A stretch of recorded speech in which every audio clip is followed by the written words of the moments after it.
ನಮಸ್ಕಾರ, ಶುಭ ಮಧ್ಯಾಹ್ನ ಪ್ರೀತಿಯ ವಿದ್ಯಾರ್ಥಿಗಳಿಗೆ, ಶಾಲಾ ಶಿಕ್ಷಕರಿಗೆ ಹಾಗೂ ಶಾಲಾ ಸಿಬ್ಬಂದಿ ವರ್ಗದವರಿಗೆ. ನಿಮ್ಮೆಲ್ಲರಿಗೂ ಕೂಡ ವಿದ್ಯಾಶಕ್ತಿಯ ವಿಜ್ಞಾನದ ತರಗತಿಗೆ ಆತ್ಮೀಯವಾದಂತಹ ಸ್ವಾಗತ.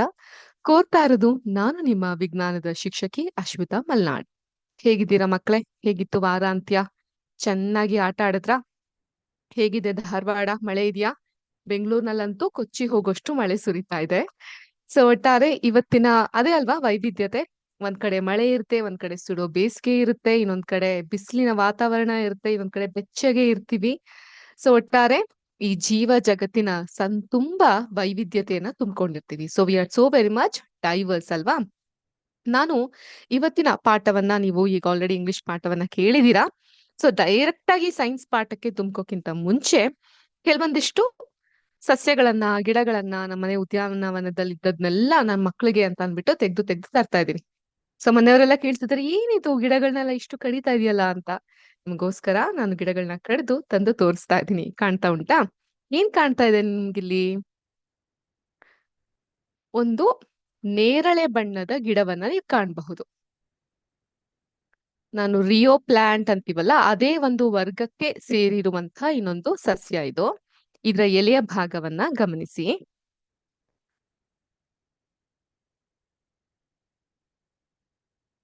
ಇಲ್ಲಿ ಕಾಣ್ತಾ ಇದೆಯಾ ನಿಮ್ಗೆ? ಒಂದು ನಾಮ ತರ ಇದೆಯಾ? ಹಸಿರು ಮತ್ತೆ ನೇರಳೆಯ ಪಟ್ಟಿಗಳನ್ನ ನೀವು ಕಾಣ್ತಾ ಹೋಗ್ಬಹುದು. ಹಿಮ್ಮುಖವಾಗಿ ನೋಡಿದಾಗ ಸಂಪೂರ್ಣವಾಗಿ ನೇರಳೆಯ ಬಣ್ಣವನ್ನ ಕಾಣಬಹುದು.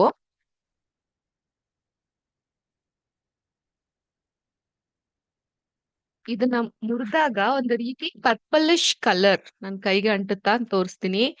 ನೇರಳೆ ರೀತಿಯಾದಂತಹ ಬಣ್ಣವನ್ನ ಇದು ನೀಡ್ತಾ ಬರುತ್ತೆ. ಇದರ ಒಂದು ಕಾಂಡ ಸ್ಟೆಮ್ ಈ ರೀತಿಯಾಗಿದೆ.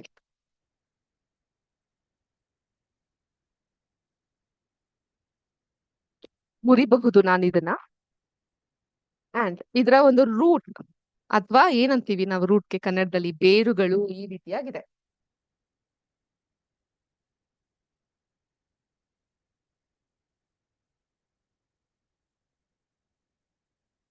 ನೀವ್ ಹೇಳ್ಬೇಕು ನನ್ಗೆ, ಇದು ಫೈಬರಸ್ ರೂಟಾ ಅಥವಾ ಟ್ಯಾಪ್ ರೂಟಾ? ಏನ್ ಮೇಡಮ್ ಹಂಗಂದ್ರೆ ಅಂತ ಕೇಳ್ಬೇಡಿ, ಸೂಕ್ಷ್ಮವಾಗಿ ಗಮನಿಸಿ ಒಂದು ಗಿಡವನ್ನ. ಗಮನಿಸ್ತಾ ಇದ್ದೀರಾ? ಇದ್ರ ಒಂದು ಕಾಂಡ ಹೇಗಿದೆ, ಎಲೆಗಳು ಹೇಗಿದೆ, ಹಾಗೂ ಅದರ ಬೇರುಗಳು ಹೇಗಿದೆ ಅನ್ನೋದನ್ನ ನೀವು ಗಮನಿಸ್ತಾ ಇರಬಹುದು.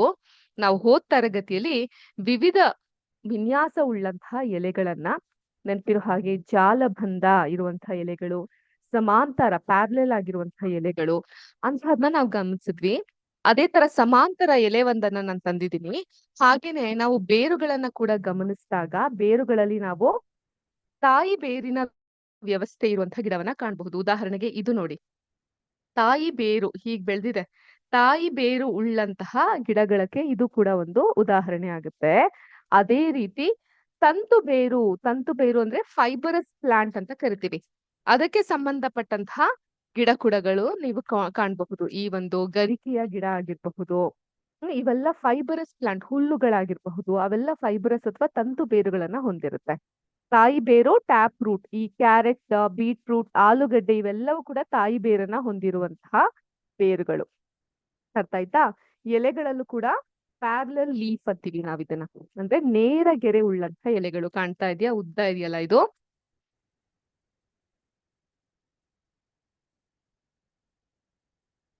ನೋಡ್ಬಹುದು, ನೇರ ಗೆರೆಗಳು ಉಳ್ಳಂತಹ ಎಲೆಗಳು ಇವುಗಳು.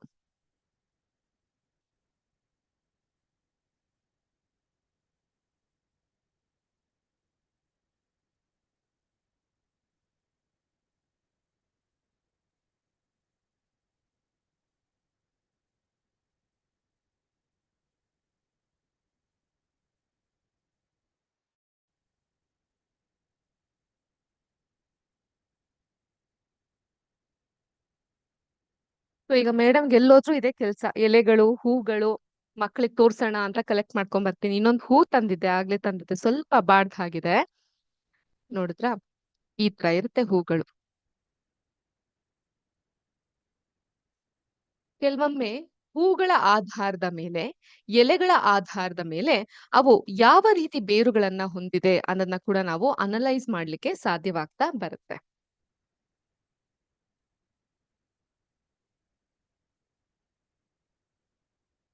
ಓಕೆ. ಸೊ ಇದೊಂದು ಕ್ವಿಕ್ ರೀಕ್ಯಾಪ್. ಸುಮ್ನೆ ನಾನು ಪಾಠ ಹೇಳ್ಕೊಂಡು ಹೋಗೋದ್ರ ಬದಲು ಈ ರೀತಿ ತೋರಿಸಿದಾಗ ನಿಮ್ಗೆ ಬಹಳ ಸುಲಭವಾಗಿ ಅರ್ಥ ಆಗ್ತಾ ಬರುತ್ತೆ. ಈಗ ನಾವು ದ್ವಿದಳ ಮತ್ತು ಏಕದಳ ಬೀಜಗಳನ್ನ ನೋಡ್ತಾ ಹೋಗೋಣ.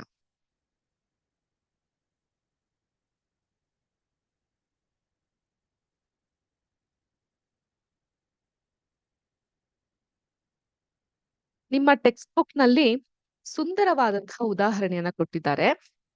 ಅವ್ರು ಕೊಟ್ಟಿರುವಂತಹ ಉದಾಹರಣೆ ಇದು. ಏನಿದು? ಗೊತ್ತಿಲ್ಲ ಮ್ಯಾಮ್. ಇದನ್ನ ನಾವು ಕಡಲೆ ಅಂತ ಕರಿತೀವಿ. ಆಯ್ತಾ? ಇದೇನಿದು? ಜೋಳ. ನಿಮ್ಗೆ ನೋಡ್ಲಿಕ್ಕೆ ಒಂದೇ ರೀತಿ ಕಾಣಬಹುದು. ನಾನ್ ನಿಮ್ಮ ಟೆಕ್ಸ್ಟ್ ಬುಕ್ ಪಿಕ್ಚರ್ ಅನ್ನ ನಾನು ನಿಮ್ಗೆ ತೋರಿಸ್ತೀನಿ. Let me share my screen.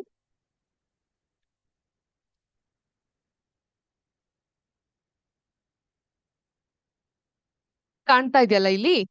ದ್ವಿದಳ ಬೀಜದಳ ಅಂದ್ರೆ ಈ ಕಡಲೆ ಬೇಳೆ ಈ ರೀತಿ ಎರಡಾಗಿರುತ್ತೆ. ಕಡಲೆ ಕಾಳಾಗಿರುತ್ತೆ. ಅದನ್ನ ಒಡೆದಾಗ ಎರಡು ರೀತಿಯಾದಂತಹ ಬೇಳೆಗಳು ನಮ್ಗೆ ಸಿಗ್ತಾ ಹೋಗುತ್ತೆ. ಅದು ಯಾವ ರೀತಿ ಅನ್ನೋದನ್ನ ನಾನು ಇನ್ನೊಂದು ಉದಾಹರಣೆ ಕೊಟ್ಟು ತೋರಿಸ್ತೀನಿ. ಆದ್ರೆ ಇದು ಏಕದಳ ಬೀಜ. ಈ ರೀತಿಯಾಗಿ ಅದರ ದಳವನ್ನ ಏಕ ರೀತಿಯಾಗಿ ನೀವು ಕಾಣ್ತಾ ಹೋಗಬಹುದು. ದ್ವಿದಳ, ಏಕದಳ ಬೀಜಗಳು. ನೋಡಿ, ಏಕದಳ ಈ ರೀತಿಯಾಗಿರುತ್ತೆ.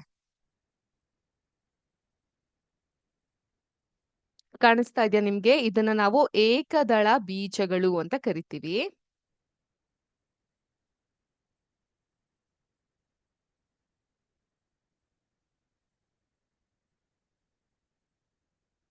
ಈ ರೀತಿ ಒಂದರಿಂದ ಎರಡನ್ನ ನಾವು ಬೈಫರ್ಕೇಟ್ ಮಾಡುವಂತಹದ್ನ ನಾವು ದ್ವಿದಳ ಬೀಜಗಳು ಅಂತ ಕರಿತೀವಿ.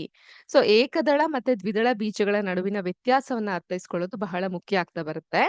ಹೀಗಿರುತ್ತೆ, ಒಂದ್ ಹೋಲ್ ಬೀಜ ಈ ರೀತಿ ಇರುತ್ತೆ. ಯಾವ ಬೀಜ ಇದು? ಶೇಂಗಾ ಬೀಜ, ಕಡಲೆಕಾಯಿ ಅಲ್ವಾ?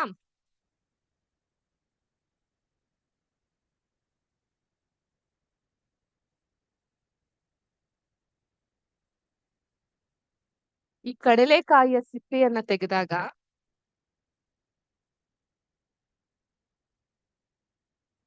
ಅದನ್ನ ಒಡೆದಾಗ ಈ ರೀತಿ ಎರಡು ಭಾಗವಾಗಿ ಹೋಗುತ್ತೆ. ಇಂಥದನ್ನ ನಾವು ದ್ವಿದಳ ಧಾನ್ಯಗಳು ಅಂತ ಕರಿತೀವಿ. So these are the legumes that is rich in nutrients. ಇವೆಲ್ಲ ತುಂಬಾ ಒಳ್ಳೆ ಪೋಷಕಾಂಶಗಳನ್ನ ಅವುಗಳಲ್ಲಿ ಹೊಂದಿರುತ್ತೆ.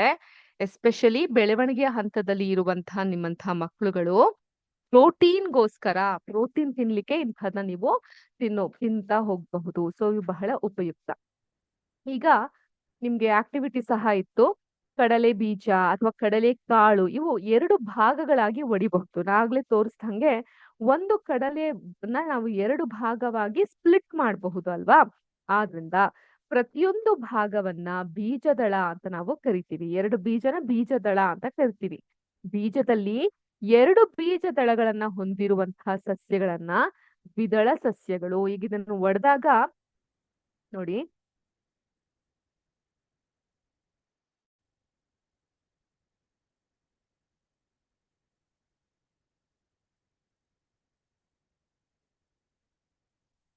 ಎರಡಾಗಿ ಸ್ಪ್ಲಿಟ್ ಆಗುತ್ತೆ ಅಲ್ವಾ?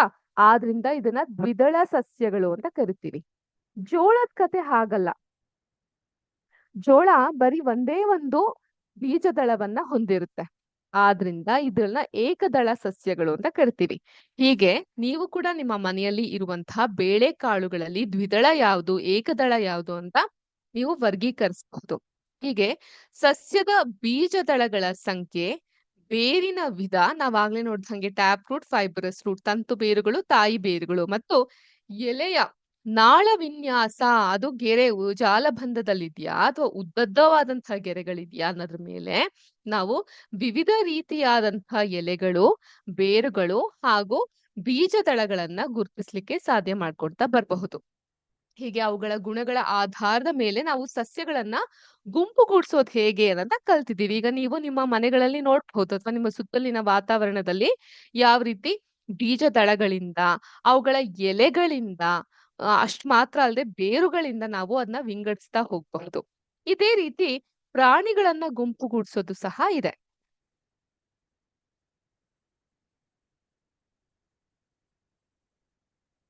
ಈಗ ಸಸ್ಯಗಳ ರೀತಿಯಲ್ಲೇ ಪ್ರಾಣಿಗಳನ್ನ ಹೇಗೆ ಗುಂಪುಗೂಡಿಸುವುದು?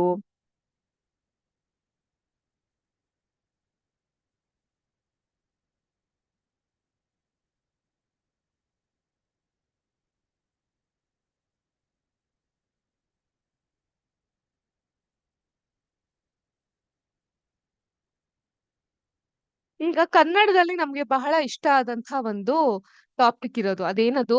ಗುಂಪಿಗೆ ಸೇರದ ಪದ. ಹೌದಾ?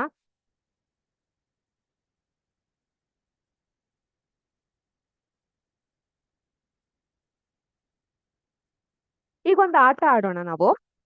ನಾನು ಒಂದಿಷ್ಟು ಬರೀತೀನಿ ಬೋರ್ಡ್ ಮೇಲೆ. ಅದ್ ಯಾವ್ದು ಗುಂಪಿಗೆ ಸೇರದಿರಂತ ಜೋರಾಗಿ ಒಕ್ಕರಲ್ಲಿ ನಾವ್ ಆನ್ಸರ್ ಮಾಡ್ಬೇಕಾಗುತ್ತೆ.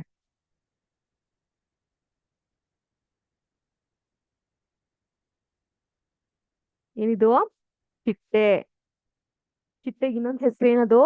ಪಾತರಗಿತ್ತಿ. ಪಾತರಗಿತ್ತಿ ಅಂದ ತಕ್ಷಣ ಯಾರ್ ನೆನ್ಪಾಗ್ತಾರೆ? ದರಾ ಬೇಂದ್ರೆ. ದರಾ ಬೇಂದ್ರೆ ಅವ್ರು ಯಾವ ಕವನ ಬರ್ದಿರೋದು? ಪಾತರಗಿತ್ತಿ. ಪಕ್ಕ ನೋಡಿದೇನೆ ಅಕ್ಕ ಕೇಳಿದ್ದೀರಾ? ಧಾರವಾಡದವರಾಗಿ ಖಂಡಿತವಾಗ್ಲೂ ಕೇಳಿರ್ತೀರಾ ಅಲ್ವಾ? ಓಕೆ. ಚಿಟ್ಟೆ. ನೆಕ್ಸ್ಟ್ ಯಾವ್ದು ಬರೆಯೋಣ?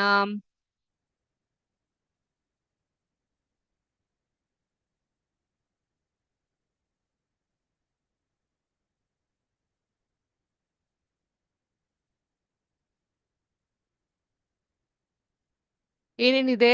ಚಿಟ್ಟೆ, ಪಾರಿವಾಳ, ಹದ್ದು, ಕಾಗೆ. ಈಗ ಇವುಗಳಲ್ಲಿ ಗುಂಪಿಗೆ ಸೇರದೆ ಇರುವಂತಹದ್ದು ಯಾವುದು? ಮೇಡಮ್, ಚಿಟ್ಟೆ. ಯಾಕೆ ಚಿಟ್ಟೆ ಗುಂಪಿಗೆ ಸೇರಲ್ಲ? ಯಾಕಂದ್ರೆ ಇವು ಮೂರ್ ಏನಾಗಿದೆ? ಹಕ್ಕಿಗಳಾಗಿದೆ. ಇವುಗಳು ಬರ್ಡ್ಸ್ ಗುಂಪಿಗೆ ಸೇರುತ್ತೆ. ಇದು ಒಂದು ಮಾತ್ರ ಹುಳುವಿನ ಗುಂಪಿಗೆ ಸೇರುತ್ತೆ. ಆದ್ರಿಂದ ಚಿಟ್ಟೆ ಇನ್ಸೆಕ್ಟ್ ಆಗ್ತಾ ಬರುತ್ತೆ. ಇವೆಲ್ಲ ಬರ್ಡ್ಸ್ ಆಗಿರುತ್ತೆ. ಪಾರಿವಾಳ, ಹದ್ದು, ಕಾಗೆ. ಈಗ ನಾನೇನಾದ್ರೂ ಕಾಗೆ ಬದಲಿಗೆ ಹಸು ಅಂತ ಬರೆದ್ರೆ ಈಗ ಗುಂಪಿಗೆ ಸೇರದೆ ಇರುವಂತಹ ಪದ ಯಾವ್ದಾಗುತ್ತೆ? ಹಸುನೇ ಆಗುತ್ತೆ. ಯಾಕ್ ಮೇಡಮ್? ಇದೊಂದು ಪ್ರಾಣಿ ಆಯ್ತು, ಎರಡು ಪಕ್ಷಿ ಆಯ್ತು, ಒಂದು ಹುಳು ಆಯ್ತು, ಹುಳು ಹುಪ್ಪಟ್ಟೆ ಆಯ್ತು. ಯಾಕೆ ಇದನ್ ಮಾತ್ರ? ಯಾಕಂದ್ರೆ ಚಿಟ್ಟೆ ಸಹ ಹಾರುತ್ತೆ, ಪಾರಿವಾಳ ಸಹ ಹಾರುತ್ತೆ, ಹದ್ದು ಸಹ ಹಾರುತ್ತೆ. ಆದ್ರೆ ಹಸುವಿಗೆ ಹಾರ್ಲಿಕ್ಕೆ ಸಾಧ್ಯನಾ? ಇಲ್ಲ ಅಲ್ವಾ? ಅದು ನಡಿಲಿಕ್ಕೆ ಸಾಧ್ಯ. ಈಗ ನಾನೇನಾದ್ರೂ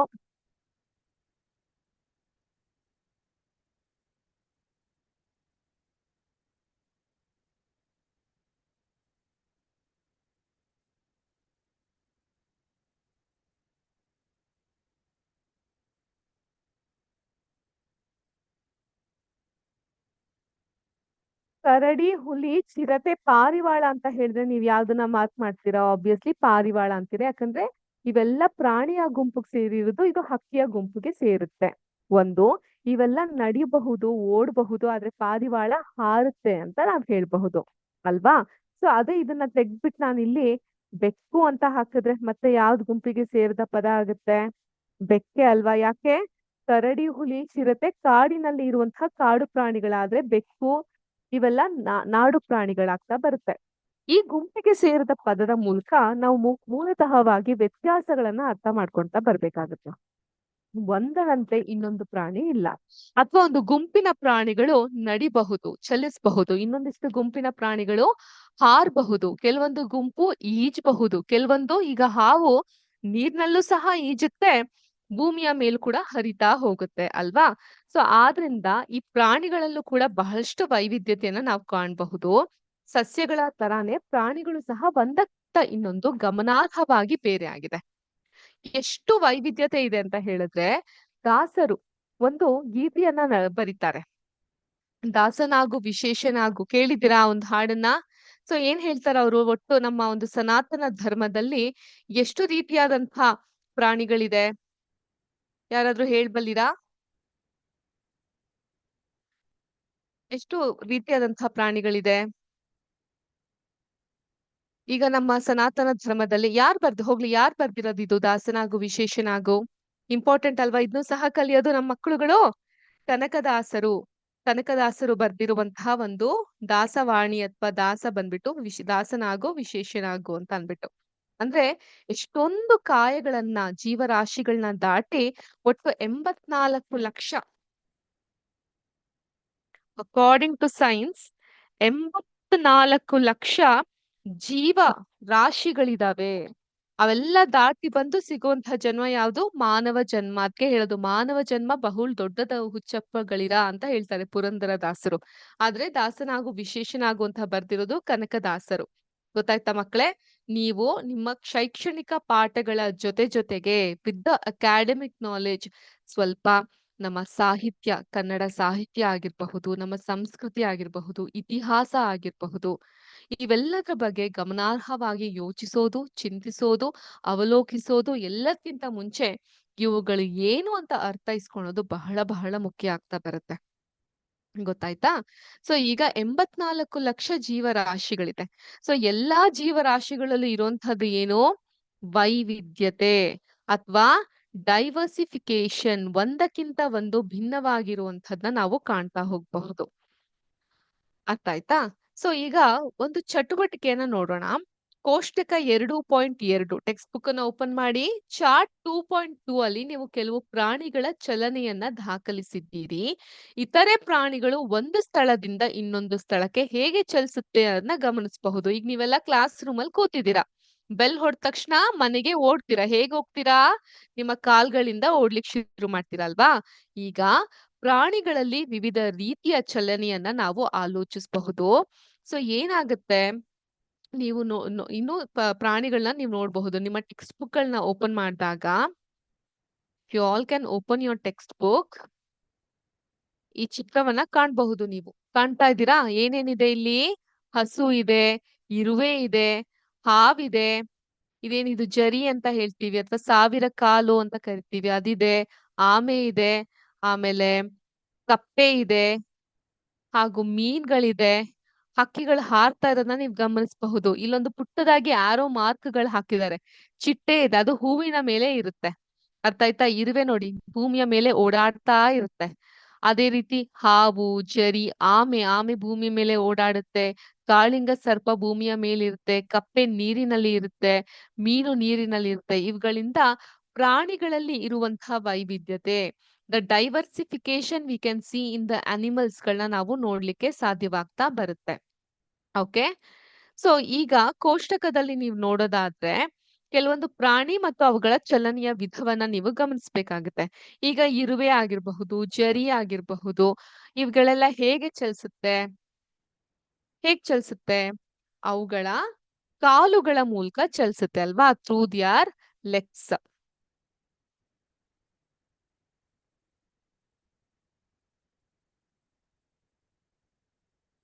ಹಾಗೇನೆ ಮೇಕೆ ಮೇಕೆ ಹೇಗ್ ಚಲಿಸುತ್ತೆ?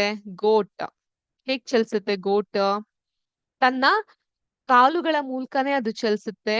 ಆದ್ರೆ ಅದು ಬರೀ ನಡೆಯೋದಿಲ್ಲ, ಜೊತೆಗೆ ನೆಗೆಯುತ್ತೆ. ನೆಗೆಯುತ್ತೆ ಅಂದ್ರೆ ಜಂಪ್ ಮಾಡುತ್ತೆ, ನಡೆಯುತ್ತೆ, ನೆಗೆಯುತ್ತೆ. ಪಾರಿವಾಳ ಹಾರುತ್ತೆ ಅಲ್ವಾ? ಪಾರಿವಾಳ ಹಾರುತ್ತೆ. ಹೇಗೆ ಹಾರುತ್ತೆ ಪಾರಿವಾಳ? ತನ್ನ ರೆಕ್ಕೆಗಳ ಸಹಾಯದಿಂದ ಅದು ಹಾರುತ್ತೆ. ಸೊ ಅದು ಏನ್ ಮಾಡುತ್ತೆ? ಹಾರುತ್ತೆ ರೆಕ್ಕೆಗಳ ಸಹಾಯದಿಂದ. ಅದೇ ರೀತಿ ನೊಣ, ಅದು ನಡೆಯೋದು ನೀವ್ ಗಮನಿಸಬಹುದು. ಹಾರುತ್ತೆ, ಅದು ಕಾಲುಗಳು ಮತ್ತೆ ರೆಕ್ಕೆಗಳು ಎರಡೂ ಇದೆ. ಮೀನ್ ಏನ್ ಮಾಡುತ್ತೆ? ಈಜುತ್ತೆ. ಅದಕ್ಕೆ ಈಜಿನ ರೆಕ್ಕೆ ಇದೆ, ಆದ್ರಿಂದ ಈಜುತ್ತೆ. ಫಿನ್ಸ್ ಅಂತ ಕರಿತೀವಿ ಅದನ್ನ ಇಂಗ್ಲಿಷ್ ನಲ್ಲಿ. ಅದೇ ರೀತಿ ವಿಭಿನ್ನ ಪ್ರಾಣಿಗಳು ವಿಭಿನ್ನ ಚಲನಾ ವಿಧಾನಗಳನ್ನ ಹೊಂದಿದೆ. ಪ್ರಾಣಿಗಳು ಹಾರಾಡಬಹುದು, ಓಡಬಲ್ಲಬಹುದು, ತೆವಳಬಲ್ಲದು, ನಡೆಯಬಹುದು, ನೆಗೆಯಬಹುದು ಅಂದ್ರೆ ಜಂಪ್ ಮಾಡಬಹುದು, ಕುಪ್ಪಳಿಸಬಲ್ಲದು. ಕುಪ್ಪಳಿಸೋದು ಯಾವುದು? ಇವೆಲ್ಲ ಶಾಲೆಯಲ್ಲಿದ್ದಾಗ ಆಟ ಇರುತ್ತಲ್ವಾ? ಕಪ್ಪೆ ಕರಕರ ಕೇಳಿದ್ರಾ? ಕಪ್ಪೆ ಕರಕರ, ತುಪ್ಪ ಜರಿ ಜರಿ, ಮಾವಿನ ಆಟೆ, ಮರದಲ್ಲಿ ಕೋಟೆ. ನಾವೆಲ್ಲ ಓದ್ಬೇಕಾದ್ರೆ ಇದು ಈ ಪದ್ಯ. ಇಲ್ಲಿ ಕಪ್ಪೆ ಅಂದ ತಕ್ಷಣ ಏನ್ ಮಾಡುತ್ತೆ? ಅದು ಕುಪ್ಪಳಿಸುತ್ತೆ, ಜಂಪ್ ಮಾಡ್ತಾ ಹೋಗುತ್ತೆ. ಕಪ್ಪೆ ಜಿಗಿತ ಅಂತ ಕರಿತೀವಿ. ಜಿಗಿಯೋದು ಅಂತೀವಲ್ಲ. ಕೇಳಿದ್ರ? ಆಟ ಆಡಿದಿರ ಕಪ್ಪೆ ಜಿಗಿತ ನೀವೆಲ್ಲ? Very good. ಸೊ ಈ ಪ್ರಾಣಿಗಳು ಒಂದು ಸ್ಥಳದಿಂದ ಮತ್ತೊಂದು ಸ್ಥಳಕ್ಕೆ ಚಲಿಸಲು ದೇಹದ ಬೇರೆ ಬೇರೆ ಭಾಗಗಳನ್ನ ಬಳಸುತ್ತೆ. ಅವು ರೆಕ್ಕೆಗಳಾಗಿರಬಹುದು, ಕಾಲುಗಳಾಗಿರಬಹುದು, ಅಥವಾ ಚಲನೆಗೆ ಸಹಾಯ ಮಾಡುವ ದೇಹದ ಇತರ ಭಾಗಗಳನ್ನ ಬಳಸಬಹುದು. ಅವುಗಳ ಚಲನೆಯ ಆಧಾರದ ಮೇಲೆ ಪ್ರಾಣಿಗಳನ್ನ ನಾವು ಗುಂಪುಗೂಡಿಸಬಹುದು. ಅವುಗಳ ಆಕಾರ ಆಕಾರ ಶೇಪ್, ಅವುಗಳ ಆಕಾರ, ಗಾತ್ರ, ವೆಯ್ಟ್, ರಚನೆ, ಸ್ಟ್ರಕ್ಚರ್. ಓಕೆ, ಬರ್ಕೋಬಹುದು. ಇಂಗ್ಲಿಷ್ ನಲ್ಲಿ ಏನಂತ ಕರಿತೀವಿ ಅನ್ನೋದು ಕೂಡ ಬರ್ಕೋಬಹುದು. ಬಣ್ಣ, ಕಲರ್, ಮತ್ತೆ ಈ ತರ ಗುಣಗಳಿಂದ ಒಂದಕ್ಕಿಂತ ಒಂದು ಬೇರೆ ಆಗಿದೆ. ಮತ್ತೆ ಪ್ರಾಣಿಗಳನ್ನ ಬೇರೆ ವಿಧಾನಗಳಲ್ಲಿ ಗುಂಪುಗೂಡಿಸಬಹುದು ಅನ್ನೋದನ್ನ ನಾವು ಕಲ್ತಿದ್ವಿ. ಈಗ ಸಸ್ಯಗಳನ್ನ ಹೇಗೆ ಅವುಗಳ ಬೇರುಗಳ ಮುಖಾಂತರ, ಎಲೆಗಳ ಮುಖಾಂತರ, ಧಾನ್ಯಗಳ ಮುಖಾಂತರ, ಬಣ್ಣಗಳ ಮುಖಾಂತರ ನಾವು ಬೇರ್ಪಡಿಸಿದ್ವೋ, ಅದೇ ರೀತಿ ಪ್ರಾಣಿಗಳನ್ನು ಕೂಡ ಅವುಗಳಲ್ಲಿ ವೈವಿಧ್ಯತೆಯಿಂದ ಬೇರ್ಪಡಿಸ್ಲಿಕ್ಕೆ ಸಾಧ್ಯವಾಗ್ತಾ ಬರುತ್ತೆ. ಈ ಒಂದು ಸಂದರ್ಭದಲ್ಲಿ ನಾನು ಒಬ್ಬ ವ್ಯಕ್ತಿಯ ಚಿತ್ರವನ್ನ ನಿಮ್ಗೆ ತೋರಿಸ್ತೀನಿ. ಈ ವ್ಯಕ್ತಿಯ ಚಿತ್ರ ನಿಮ್ಮ ಟೆಕ್ಸ್ಟ್ ಬುಕ್ ನಲ್ಲೂ ಸಹ ಇದೆ. ಯಾರಿರಬಹುದು ಇವರು? ಟೆಕ್ಸ್ಟ್ ಬುಕ್ ನ ಸ್ವಲ್ಪ ಕೆಳಭಾಗದಲ್ಲಿ ಬನ್ನಿ, ಅಲ್ಲಿ ಇವ್ರನ್ನ ಕಾಣಬಹುದು. ಇವ್ರ ಹೆಸರು ಬಂದು ಜಾನಕಿ ಅಮ್ಮಾಳ್ ಅಂತ.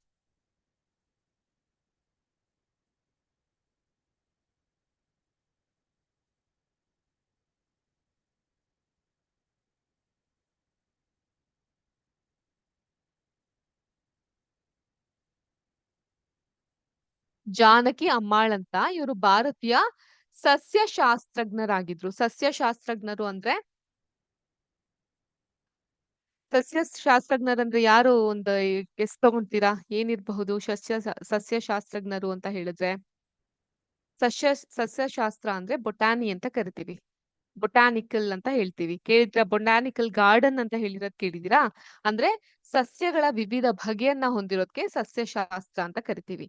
ಸೊ ಇವರು ಜೀವಕೋಶ ವಿಜ್ಞಾನಿ ಆಗಿದ್ರು.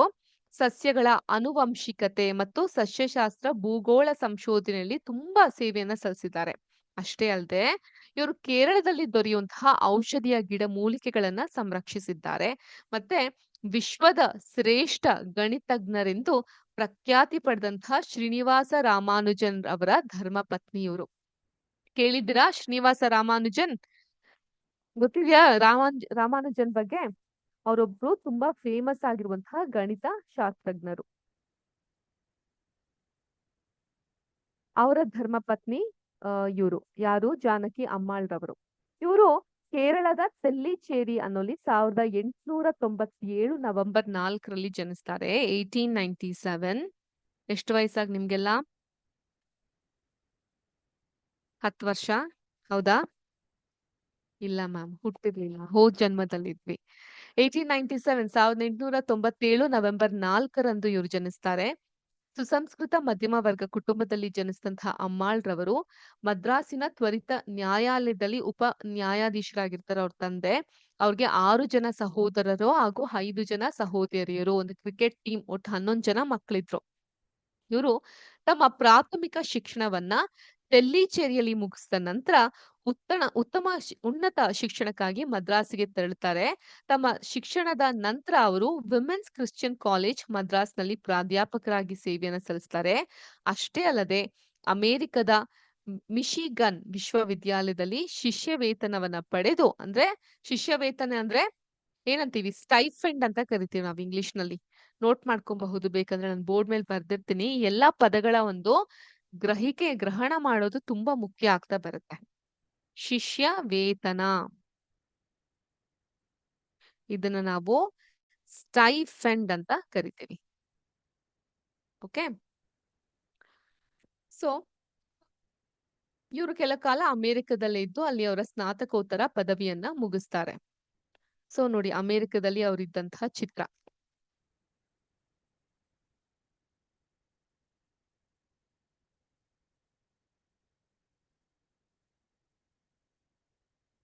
ಸೊ ಇದು ಅವರ ನೈಜ ಚಿತ್ರ. ಇವ್ರ ಹೆಸರು ಜಾನಕಿ ಅಮ್ಮಾಳ್ ಅಂತ. ತುಂಬಾ ಮುಖ್ಯ ಇವ್ರ ಬಗ್ಗೆ ನೀವು ತಿಳ್ಕೊಳ್ಳುವಂತಹದ್ದು. ಸೊ ಇವ್ರಿಗೆ 1935ರಲ್ಲಿ ಭಾರತೀಯ ವಿಜ್ಞಾನ ಅಕಾಡೆಮಿಯ ವತಿಯಿಂದ ಪ್ರಶಸ್ತಿ ಲಭಿಸಿದೆ. ಮತ್ತೆ 57ರಲ್ಲಿ ಭಾರತೀಯ ರಾಷ್ಟ್ರೀಯ ವಿಜ್ಞಾನ ಅಕಾಡೆಮಿ ಇವರಿಗೆ ಫೆಲೋಶಿಪ್ ನೀಡಿ ಗೌರವಿಸುತ್ತೆ. ಮತ್ತೆ 56ರಲ್ಲಿ ಅಮೆರಿಕದ ಮಿಶಿಗನ್ ವಿಶ್ವವಿದ್ಯಾಲಯ ಇವರಿಗೆ LL.B ಪದವಿ ನೀಡಿ ಗೌರವಿಸಿತು. ಮತ್ತೆ ಭಾರತ ಸರ್ಕಾರವು ಅಮಲ್ ರವರಿಗೆ 57ನೇ ಇಸ್ವಿ 1957ನೇ ಇಸ್ವಿಯಲ್ಲಿ ಪದ್ಮಶ್ರೀ ಪ್ರಶಸ್ತಿ ನೀಡಿ ಗೌರವಿಸಿತು. ಅಷ್ಟೇ ಅಲ್ಲದೆ 2000ನೇ ಇಸ್ವಿಯಲ್ಲಿ ಭಾರತ ಸರ್ಕಾರದ ಪರಿಸರ ಹಾಗೂ ವನ್ಯ ಸಂರಕ್ಷಣಾ ಇಲಾಖೆ ವಿಜ್ಞಾನ ಕ್ಷೇತ್ರದಲ್ಲಿ ಸಾಧನೆ ಮಾಡಿದವ್ರಿಗೆ ಇವರ ಹೆಸರಿನಲ್ಲಿ ಪ್ರಶಸ್ತಿ ನೀಡೋದನ್ನು ಕೂಡ ಪ್ರಾರಂಭಿಸಿತು. ಎಂತಹ ಹೆಮ್ಮೆಯ ವಿಷಯ ಅಲ್ವಾ ಇವ್ರದ್ದು. ಇವರು 84ನೇ ಇಸ್ವಿಲಿ 1984ನೇ ಇಸ್ವಿಲಿ ತಮಿಳುನಾಡಿನ ಮದ್ರಾಸ್ನಲ್ಲಿ ತಮ್ಮ 86ನೇ ವಯಸ್ಸಿನಲ್ಲಿ ಅಸುನೀಗ್ತಾರೆ. ಸೊ ಇದು ನೀವು ಜಾನಕಿ ಅಮ್ಮಾಳ್ ರವರ ಬಗ್ಗೆ ತಿಳ್ಕೊಬೇಕಾಗಿರುವಂತಹ ಒಂದಿಷ್ಟು ಮಾಹಿತಿ. ಅಷ್ಟ್ ಮಾತ್ರ ಅಲ್ಲ, ಯಾಕೆ ನಮ್ಮ ಈ ಒಂದು ವೈವಿಧ್ಯತೆಯ ಚಾಪ್ಟರ್ ನಲ್ಲಿ, ಜೀವ ಜಗತ್ತಿನಲ್ಲಿ ವೈವಿಧ್ಯತೆ ಇರುವಂತಹ ಚಾಪ್ಟರ್ ಅಲ್ಲಿ ಇವರ ಹೆಸರು ತೇಲಿ ಬಂತು ಅಂತ ಹೇಳಿದ್ರೆ, ಇವರು ಭಾರತೀಯ ಸಸ್ಯಶಾಸ್ತ್ರಜ್ಞರಾಗಿದ್ದು ಕೂಡ ನಮ್ಮ ಸಸ್ಯ ಜೀವದ ವೈವಿಧ್ಯತೆಯನ್ನ ಸಂರಕ್ಷಿಸಲು, ಕಾಪಾಡ್ಕೊಳ್ಳಲು ಇವರು ಮುಂದಾಗಿದ್ರು. ನೀವೆಲ್ಲ ಚಿಪ್ಕೋ ಮೂವ್ಮೆಂಟ್ ಬಗ್ಗೆ ಕೇಳಿದ್ದೀರಾ? ಸುಂದರ್ಬನ ಫಾರೆಸ್ಟ್ ಅಲ್ಲಿ ಹೋಗಿ ಮರಗಳನ್ನ ಅಪ್ಕೊಂತಾ ಇದ್ದಂತಹ ಒಂದು ಆ ಮೂವ್ಮೆಂಟ್ ನಡೀತು. ಅದೇ ರೀತಿ ಮೌನ ಕಣಿವೆಯನ್ನು ಸಂರಕ್ಷಿಸಿ ಅನ್ನುವಂತಹ ಅಭಿಯಾನ ನಡೆಯುತ್ತೆ. ಸೊ ನೀವು ಇಲ್ಲಿ ಕಾಣಬಹುದು, ಇದನ್ನ ನಾವು ಸೈಲೆಂಟ್ ವ್ಯಾಲಿ ಅಂತ ಕರಿತೀವಿ. ಸೈಲೆಂಟ್ ವ್ಯಾಲಿ ಫಾರೆಸ್ಟ್ ಅಂತ ಕರಿತೀವಿ. ಈಗಲೂ ಕೂಡ ಸೈಲೆಂಟ್ ವ್ಯಾಲಿ ನ್ಯಾಷನಲ್ ಪಾರ್ಕ್ ಇದೆ. ಆ ಕಾಡಿನ ಭಾಗಗಳನ್ನ ನಾವು ನೋಡಬಹುದು. ಸೊ ಇದನ್ನ ನಾವು ಸೈಲೆಂಟ್ ವ್ಯಾಲಿ ಫಾರೆಸ್ಟ್ ಅಂತೀವಿ. ಶಿಷ್ಯ ವೇತನ ಅಂತ ಹೇಳಿದ್ರೆ ಸ್ಟೈಫಂಡ್, ಅವರೊಂದು ಜನ್ಮ ದಿನಾಂಕ ಇದು. ಓಕೆ,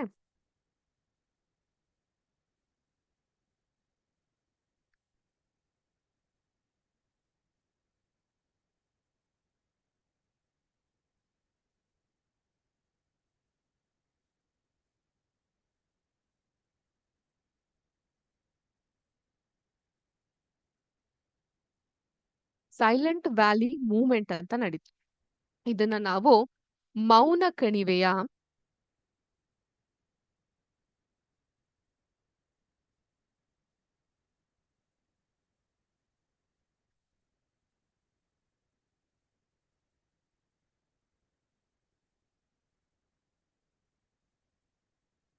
ಅಭಿಯಾನ ಅಂತ ಕರಿತೀವಿ. ಅಂದ್ರೆ ಕೇರಳದಲ್ಲಿ ಮೌನ ಕಣಿವೆ ಅಂತ ಒಂದಿತ್ತು, ಸೈಲೆಂಟ್ ವ್ಯಾಲಿ ಅಂತ ಇತ್ತು. ಅದನ್ನ ಈ ಒಂದು ಸರ್ಕಾರದವರು ಹೈಡ್ರೋ ಎಲೆಕ್ಟ್ರಿಕ್ ಪವರ್ ಅಂದ್ರೆ ಹರಿತಾ ಇರುವಂತಹ ನದಿಯಿಂದ ವಿದ್ಯುತ್ ಅನ್ನ ಉತ್ಪಾದನೆ ಮಾಡೋದಕ್ಕೆ ಹೈಡ್ರೋ ಎಲೆಕ್ಟ್ರಿಕ್ ಪವರ್ ಅಂತ ಕರಿತೀವಿ. ಅದನ್ನ ಶುರು ಮಾಡ್ಬೇಕು ಅಂತ ಇದ್ದಾಗ ಅದನ್ನ ಪ್ರತಿಭಟಿಸಿ ಮಾಡಬಾರ್ದು ಅಂತ ಆ ಒಂದು ಮೌನ ಕಣಿವೆಯ ಒಂದು ಅಭಿಯಾನಕ್ಕೆ ಕೈ ಜೋಡಿಸಿದಂಥವ್ರು, ಅದರಲ್ಲಿ ಪ್ರಮುಖವಾದಂತಹ ಪಾತ್ರವನ್ನ ವಹಿಸಿದವರು ಜಾನಕಿ ಅಮ್ಮಾಳ್. ಇವರ ಬೊಟಾನಿಕ್ ಸರ್ವೆ ಆಫ್ ಇಂಡಿಯಾದ ಮುಖ್ಯಸ್ಥರಾಗಿ ಭಾರತದ ಸಸ್ಯ ವೈವಿಧ್ಯತೆಯನ್ನ ದಾಖಲಿಸಿ ಕಾರ್ಯಗಳನ್ನ ಅವರು ಪ್ರಾರಂಭಿಸ್ತಾರೆ. ಈಗಲೂ ಕೂಡ ಅದನ್ನೆಲ್ಲ ನಾವು ಕಾಣಬಹುದು. ಈಗ ಮೌನ ಕಣಿವೆಯ ಸಂರಕ್ಷಣೆ, ಈ ಒಂದು ಕಥೆಯನ್ನ ನಾವು ನಮ್ಮ ತಿಳುವಳಿಕೆಯನ್ನ ಹೆಚ್ಚಿಸ್ಕೊಳ್ಲಿಕ್ಕೋಸ್ಕರ ಕಲಿಯೋಣ. ಇದು ಕೇರಳದ ಪಾಲ್ಕಾಡ್ ಅಂತ ಒಂದು ಜಾಗ ಇದೆ, ಒಂದು ಜಿಲ್ಲೆ ಅದು. ಈಗ ಹೇಗೆ ನಮ್ಮ ಕರ್ನಾಟಕದಲ್ಲಿ ಧಾರವಾಡ ಅನ್ನುವಂತಹ ಜಿಲ್ಲೆ ಇದೆಯೋ, ದಾವಣಗೆರೆ, ಕಲಬುರ್ಗಿ, ರಾಯಚೂರು ಹೀಗಿದೆಯೋ, ಅದೇ ರೀತಿ ಕೇರಳದಲ್ಲಿ ಪಾಲ್ಕಾಡ್ ಅನ್ನುವಂತ ಒಂದು ಜಿಲ್ಲೆ ಇತ್ತು. ಅಲ್ಲಿನ ಅರಣ್ಯದಲ್ಲಿ ನಡೆದಂತಹ ಸತ್ಯ ಕಥೆ ಇದು, ಆಯ್ತಾ? ಇದು ಒಂದು ತುಂಬಾನೇ ಹ್ಯುಮಿಡಿಫೈಡ್ ಆಗಿರುವಂತಹ, ತೇವಾಂಶ ಪೂರಿತವಾಗಿರುವಂತಹ ನಿತ್ಯ ಹರಿದ್ವರ್ಣ.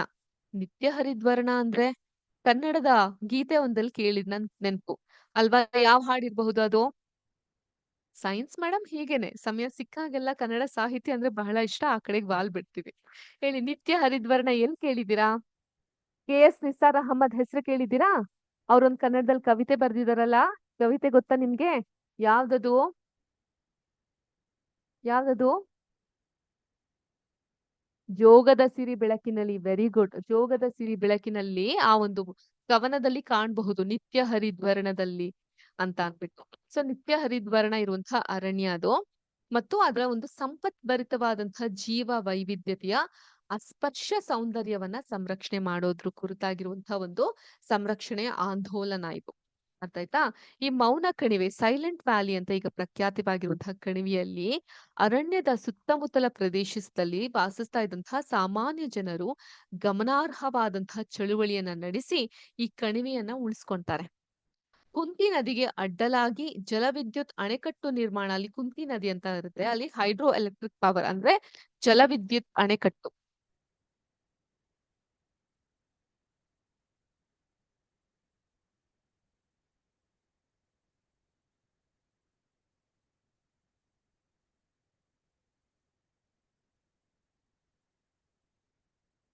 ಅಂದ್ರೆ ಜಲ ಅಂದ್ರೆ ಹೈಡ್ರೋ, ವಿದ್ಯುತ್, ಎಲೆಕ್ಟ್ರಿಕ್, ಅಣೆಕಟ್ಟು ಅಂದ್ರೆ ಡ್ಯಾಮ್. ಇದನ್ನ ಬೇಕು ಅಂತ ಓಡಾಡ್ತಾ ಇದ್ರು. ಸೊ ಹಾಗಿದ್ದಾಗ 10 ವರ್ಷಗಳ ಕಾಲ, ಒಂದು ದಶಕಗಳ ಕಾಲ ಹೋರಾಟ ಮಾಡಲಾಗುತ್ತೆ. ಆ ಸಮಯದಲ್ಲಿ ಪ್ರಜೆಗಳು ವ್ಯಾಪಕ ಜಾಗೃತಿ ಕಾರ್ಯಕ್ರಮ ಅಂದ್ರೆ ಅವೇರ್ನೆಸ್ ಪ್ರೋಗ್ರಾಮ್, ಸಂಪಾದಕರುಗಳಿಗೆ ಪತ್ರಗಳು, ಸಂಪಾದಕರು ಅಂದ್ರೆ ಎಡಿಟರ್ಸ್ಗಳಿಗೆ ಅರ್ಥ ಆಯ್ತಾ, ವಾರ ಪತ್ರಿಕೆಗಳಲ್ಲಿ ಲೇಖನ, ವಿಚಾರ ಸಂಕಿರಣ, ದೂರು ದಾಖಲಿಸೋದು ಮತ್ತು ನ್ಯಾಯಾಲಯದಲ್ಲಿ ಮೇಲ್ಮನವಿ ಸಲ್ಲಿಸೋದು ಇತ್ಯಾದಿ ಲಭ್ಯವಿರೋ ಎಲ್ಲಾ ಸಾಧ್ಯತೆಗಳನ್ನ ಆ ಕಾಡಿನ ಜನರು ಮಾಡ್ತಾರೆ. ಆದ್ರಿಂದ ಈ ಒಂದು ಮೌನ ಕಣಿವೆಯ ರಕ್ಷಣೆ ಆಗತ್ತೆ ಮತ್ತೆ ಈ ಚಳುವಳಿ ಯಶಸ್ವಿ ಆಗತ್ತೆ.